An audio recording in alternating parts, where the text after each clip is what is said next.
मैं रवि कुमार, स्वागत है रेनिशा आईएएस में। चलिए आज के इस वीडियो के टॉपिक को बता देता हूं कि किस मुद्दे पर यह वीडियो बनाई जा रही है। जैसा कि आपको पता है कि जेपीएससी के प्रारंभिक परीक्षा में आपके ज्योग्राफी के भी सिलेबस हैं और इसके अलावा अन्य परीक्षाओं में भी इंडियन ज्योग्राफी के सिलेबस रहते हैं, लेकिन जेपीएससी में वर्ल्ड ज्योग्राफी का सिलेबस नहीं दिया गया है। ओनली इंडियन ज्योग्राफी है, जिससे आपके 10 क्वेश्चंस आएंगे, जिसके 20 मार्क्स होंगे। लेकिन इसके टॉपिक कुछ इस तरीके से दिए गए हैं कि लगभग आप सारे इंडियन ज्योग्राफी का आपको नॉलेज होना चाहिए। अगर नॉलेज में कहीं भी कोई भी कमी है तो निश्चित रूप से आपको समस्या आ सकती है। तो आज हम लोग चर्चा करेंगे कि इंडियन ज्योग्राफी की तैयारी जेपीएससी प्रारंभिक परीक्षा एवं अन्य परीक्षाओं के लिए, जिसमें भी इंडियन ज्योग्राफी तो सभी में आते हैं, किस तरीके से आपको करना चाहिए। लेकिन सेंटर में हमारा जेपीएससी प्रारंभिक परीक्षा रहेगा और इसी तर्ज पर आपका सीडीपीओ और सीजीएल में भी क्वेश्चंस पूछे जाएंगे। तो कैसे आपको तैयारी करना है कि वहाँ पर इंडियन ज्योग्राफी के सेक्शन में समस्या ना हो, इस पर तैयारी करेंगे। उससे पहले कोई इन्फॉर्मेशन मैं देना चाहता हूँ आप लोगों को कि मैं वर्ल्ड ज्योग्राफी का क्लासेस स्पेशल शुरू कर रहा हूँ। आईएएस के प्री बैच कुछ समय के बाद शुरू होंगे, लेकिन जो भी स्टूडेंट चाहते हैं, चूँकि जेपीएससी में वर्ल्ड ज्योग्राफी थोड़ा सा छूट सा गया है झारखंड के स्टूडेंट्स के लिए। सीजीएल में भी कोई विशेष ऐसी चर्चा नहीं की गई है कि वर्ल्ड ज्योग्राफी से बहुत ज़्यादा प्रश्न आएंगे। एक आधा आपका राजधानी मुद्रांकन वगैरह दिया गया है। तो वर्ल्ड ज्योग्राफी जो है आपका सीडीपीओ जेपीएससी में डाल दिया गया है। तो वर्ल्ड ज्योग्राफी का स्पेशली क्लास मैं शुरू कर रहा हूँ। जिनको भी इच्छा हो आप ज्वाइन कर सकते हैं और यहाँ पे मटेरियल दिया जाएगा, क्लासेस दिए जाएंगे। और जो भी होता है वर्ल्ड ज्योग्राफी में विश्व भूगोल के लिए जो शुरू से आपका कंसेप्ट होते हैं, अक्षांश, देशांतर, इंटरनेशनल डेट लाइन हुए, टाइम लाइन हुए, क्या होता है date line, time line, etc, पृथ्वी की गतियों से रिलेटेड सूर्य ग्रहण, चंद्र ग्रहण वगैरह। उसके अलावा जियोमॉर्फोलॉजी होगा, ओशनोग्राफी होगा, क्लाइमेटोलॉजी होगा, जलवायु विज्ञान, समुद्र विज्ञान वगैरह। हर सेक्शन से जो जो आपके प्रश्न बनते हैं, स्थानीय हवाएं वगैरह, कंसेप्ट के साथ वहाँ पर आपके क्लासेस चलेंगे। इसके अलावा विश्व भूगोल का आर्थिक पक्ष पर भी हम लोग विचार करेंगे, जिसमें उद्योग, मिनरल्स वगैरह शामिल होंगे। सामाजिक पक्ष पर बात करेंगे, मानव प्रजातियाँ शामिल होंगे। इसके अलावा रीजनल ज्योग्राफी का भी हम लोग स्टडी करेंगे। और रीजनल ज्योग्राफी जो आपका होगा उसमें सारे महादेश का हम लोग स्टडी करेंगे। ह्यूमन ज्योग्राफी का स्टडी करेंगे, डेमोग्राफिक ज्योग्राफी का स्टडी करेंगे, यानी कि जनसंख्या से रिलेटेड। तो एक कंप्लीट स्टडी होगा आपका ज्योग्राफी का। इसमें मैप, वर्ल्ड ज्योग्राफी में मैप पर विशेष बल दिया जाएगा। यहाँ पर किनको जुड़ना चाहिए, जो पहले से रेनेसां आईएएस में जुड़े हुए हैं और उनको लगता है कि वर्ल्ड ज्योग्राफी भी उनको करना है, वह भी जुड़ सकते हैं। प्लस ऐसे कैंडिडेट्स जिनका सारा सब्जेक्ट ठीक है, सीडीपीओ वगैरह दे रहे हैं, बीपीएससी दे रहे हैं, तो वर्ल्ड ज्योग्राफी को मजबूत करना चाहते हैं, वो भी जुड़ सकते हैं। और आईएएस प्रीलिम्स के कैंडिडेट 2024 के जो कैंडिडेट हैं वह भी जुड़ सकते हैं, क्योंकि इसका स्टैंडर्ड जो क्लासेस का होगा काफ़ी हाई होगा, काफ़ी डिटेल में क्लासेस होंगे। इसलिए आपको चाहे आईएएस-पीटी हो, बीपीएससी के क्वेश्चंस हो या सीडीपीओ प्रारंभिक परीक्षा के क्वेश्चन हो, कहीं पर भी आपको इन क्लासेस को करने के बाद समस्या नहीं आएगी। चलिए हम लोग अब टॉपिक पर आते हैं। और जो भी जुड़ना चाहते हैं 9661163344 पर मुझे मैसेज कर दीजिए। अब हम लोग इंडियन ज्योग्राफी की रणनीति पर चर्चा करते हैं। जैसा कि आपको पता है, यहाँ से 10 क्वेश्चन आएंगे, यानी कि 20 मार्क्स, और इसका अत्यधिक महत्व है आपके 200 मार्क्स वाले एग्जाम में। इसमें कोई दो मत नहीं है। जो इसके आपके पार्ट्स होंगे, देखिए, economic geography, social geography, general geography, physical geography, 4 parts होंगे। चारों जो है आपका इंडियन ज्योग्राफी से रिलेटेड हैं। स्पेशली जेपीएससी एवं अन्य एग्जाम्स की बात हो रही है जिसमें इंडियन ज्योग्राफी आते हैं। फिजिकल ज्योग्राफी बहुत सिंपल सा होता है। जिसमें आपको जियोलॉजिकल स्ट्रक्चर के बारे में, यानी कि अंदर में जो आपका भारत का भूमि है उसके अंदर के चट्टानों के बारे में बात की जाती है, किस काल में बने, उसकी क्या विशेषता है, सारे रॉक्स के बारे में आपको बात करना है। आर्कियन हो, मेटामॉर्फिक हो, सेडिमेंट्री रॉक्स हो, सारी की विशेषताओं से संदर्भ में यहाँ पर बात किया जाएगा। फिजिकल ज्योग्राफी में आपका फिजियोग्राफी का हम लोग स्टडी करेंगे। जियोलॉजिकल स्ट्रक्चर के बाद फिजियोग्राफी का स्टडी किया जाएगा। फिजियोग्राफी में जो हमारा 3 मुख्य पार्ट है प्लस द्वीपीय क्षेत्र हैं, तटीय मैदान हैं, उनके विशेषताओं के बारे में हम लोग स्टडी करते हैं।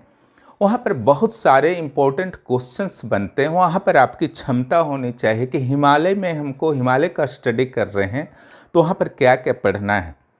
तो हिमालय का डिवीज़न पढ़ना है, आपका सारे पिक्स को पढ़ना है, सारे पासेस को पढ़ना है, सिडनी बुरार्ड के डिवीज़न को पढ़ना है, क्लासिफिकेशन को उनका पढ़ना है, असम हिमालय जो आपका नॉर्थ ईस्ट इंडिया में किस तरीके के गुण पाए जाते हैं उसके बारे में पढ़ना है। तो एक जनरल आपको अच्छे तरीके से स्टडी करना है।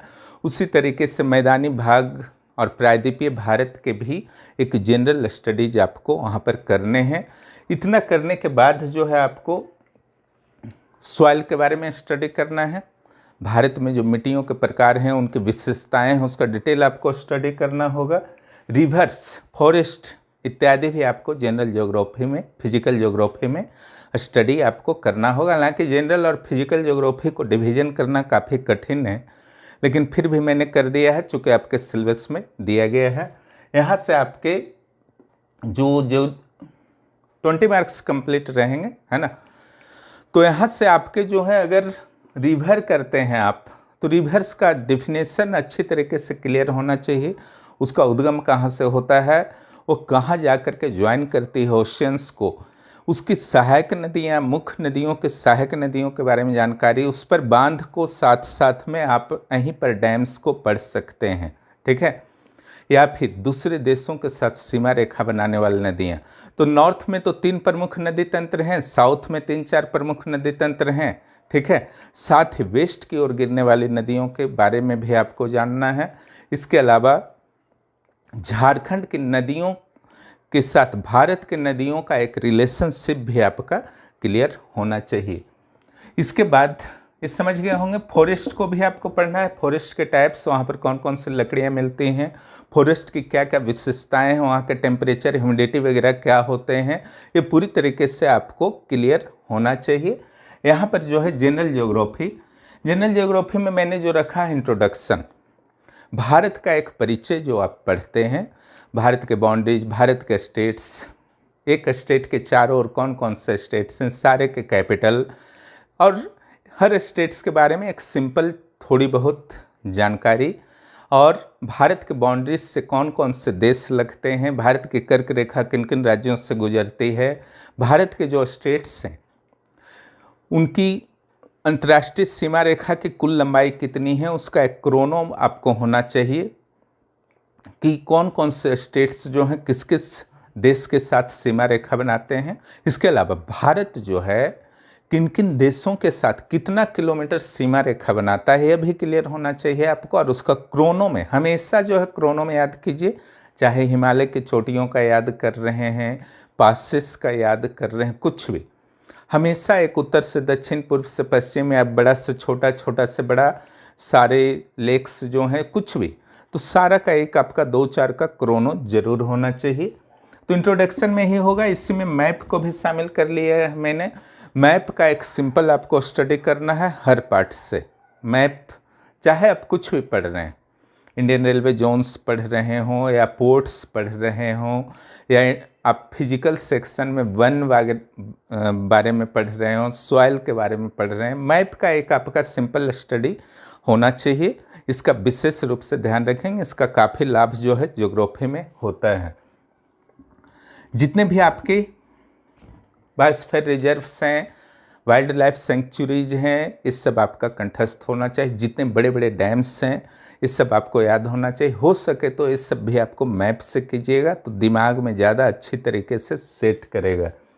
लेक्स, डैम्स, इत्यादि आप पढ़ लेंगे अच्छी तरीके से। जो भी लेक्स हैं भारत में, प्रमुख लेक्स अलग अलग स्टेट्स के, इन सारे चीज़ों को आपको बहुत बेहतर तरीके से पढ़ना है।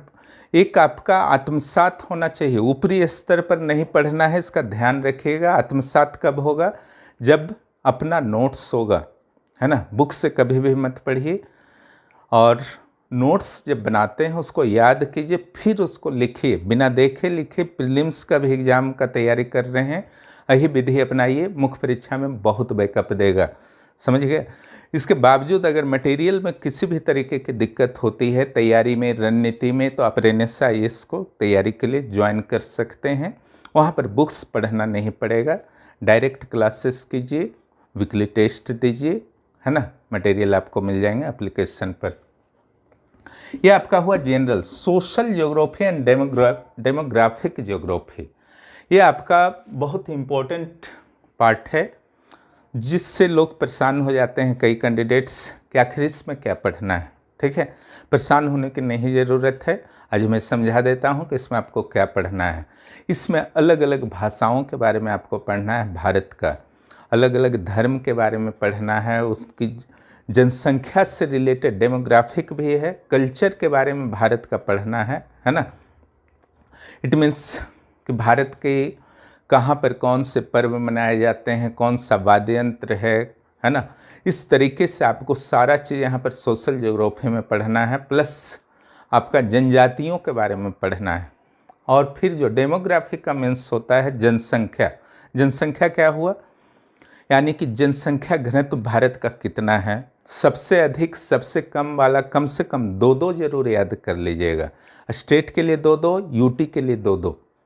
उसी तरीके से क्षेत्रफल का भी इसी में साथ में कर लीजिए, हालांकि डेमोग्राफिक में नहीं है। पॉपुलेशन का कर लीजिए, डीजीआर डिकेडल ग्रोथ रेट का कर लीजिए, डेंसिटी का कर लीजिए, सेक्स रेशियो का कर लीजिए, लिटरेसी रेट का। लिटरेसी रेट आप हाईएस्ट लोएस्ट सारा करेंगे। इसमें यूटी स्टेट का 2-2 आपको याद रहना चाहिए। मैक्सिमम मिनिमम दोनों आपको एकदम क्लियर होना चाहिए। कौन मैक्सिमम है कौन मिनिमम है, प्रश्न बहुत पूछे जाते हैं। नगरीकरण से रिलेटेड आप पढ़ लिए। हर टाइप का आपका डाटा जो है क्लियर डेमोग्राफी का होना चाहिए। एससी एसटी के विशेष संदर्भ में आपको स्टडी करना है कि एससी की जनसंख्या प्रतिशत वगैरह दोनों स्थिति में जनसंख्या कहाँ पर अधिक है कहाँ कम है, प्रतिशत कहाँ अधिक है प्रतिशत कहाँ कम है। एसटी के लिए भी उसी तरीके से पढ़ना है। तो डेमोग्राफिक के हर पक्ष जो है आपके क्लियर होना चाहिए। धार्मिक पहलू के हर पक्ष आपके क्लियर होना चाहिए। सांस्कृतिक पहलू के हर पक्ष आपके क्लियर होना चाहिए। भाषाई पक्ष के हर पक्ष क्लियर होना चाहिए। यही सामाजिक भूगोल आपका है। ठीक है, आशा है क्लियर हो गया होगा। इकोनॉमिक भूगोल ये बहुत ही इम्पोर्टेंट होता है। इसमें जो आपको स्टडी किया जाता है जिससे डायरेक्ट जो है सरकार को पैसे बनते हैं। ठीक है, यहाँ पर जो आपका है मिनरल्स के बारे में पढ़ना है पूरे देश का। ठीक है, इंडस्ट्री के बारे में पढ़ना है, एग्रीकल्चर के बारे में पढ़ना है, ट्रांसपोर्टेशन के बारे में पढ़ना है, ट्रेड के बारे में पढ़ना है ना। ट्रेड के बारे में पढ़ना है। इन सारे चीज़ों के बारे में आप जब पढ़ेंगे तब आपका इकोनॉमी जो है पूरा हो जाएगा। लेकिन अगर ट्रेड के बारे में आपने इकोनॉमिक्स में पढ़ लिया है तब यहाँ मत पढ़िए, वो आपकी पर्सनल रणनीति होगी। तो ज्योग्राफी का इस तरीके से तैयारी कीजिए। 10 में से कम 9 प्रश्न जो है आप जरूर बनाएंगे। और हर चीज़ को अंततः इस चीज़ को मैं बार बार बोलता हूँ कि करेंट अफेयर्स से जोड़िए। कोई भी बुक और नोट्स जो है परफेक्ट नहीं हो सकता है, क्योंकि अगर आज भी कोई नोट्स बना है कल वो पुराना हो जाएगा, क्योंकि हर दिन न्यूज आते हैं और किसी न किसी सब्जेक्ट का वह पार्ट बनते जाते हैं।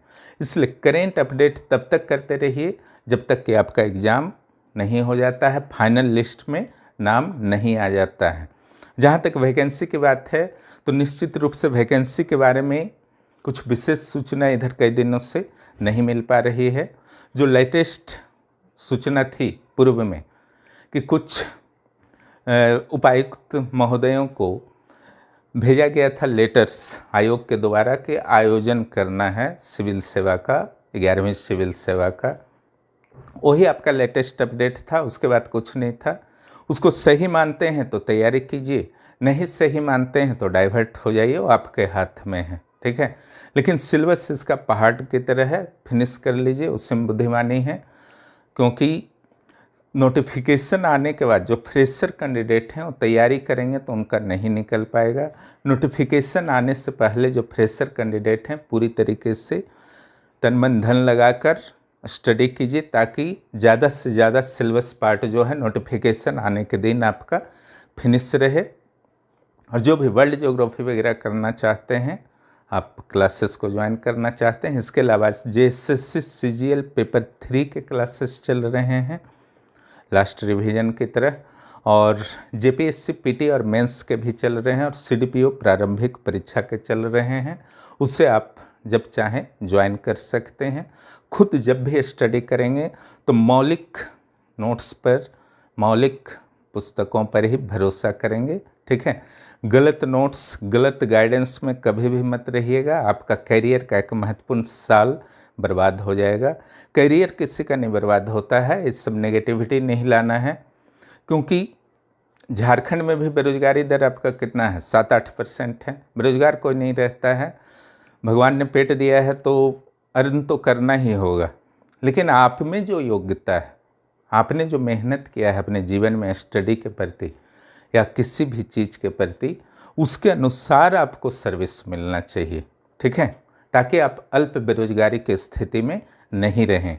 इसके लिए आपको लगातार मेहनत करना होगा। JPSC अगर आपका लक्ष्य है तो JPSC के लिए लग जाइए, या कोई और एग्ज़ाम लक्ष्य है तो उसके लिए लग जाइए। बार बार लक्ष्य को मत बदलिए, यह आपके करियर के लिए नुकसानदायक होगा। क्योंकि फाइनल लिस्ट में उन्हीं का नाम रहेगा जो लगातार मेहनत करेंगे। जो बीच बीच में मेहनत छोड़ेंगे, अपने स्टडी को रोकेंगे, उनका लिस्ट में नाम आना बहुत ही मुश्किल हो जाएगा। हद से ज़्यादा फिर प्रेशर में वो जीने लगेंगे आफ्टर नोटिफिकेशन। जो भी इस चैनल पर नए हैं, चैनल को सब्सक्राइब कीजिए और दोस्तों को भी इस चैनल के बारे में ज़रूर बताएं। और इंडियन ज्योग्राफी की जो रणनीति बताई गई है, आशा है कि आप लोगों को अच्छा लगा होगा। इसके बावजूद कोई कन्फ्यूजन रहता है तो आप कमेंट बॉक्स में कमेंट कर दीजिए, वहाँ पर मैं उत्तर दे दूँगा। वीडियो देखने के लिए बहुत बहुत धन्यवाद।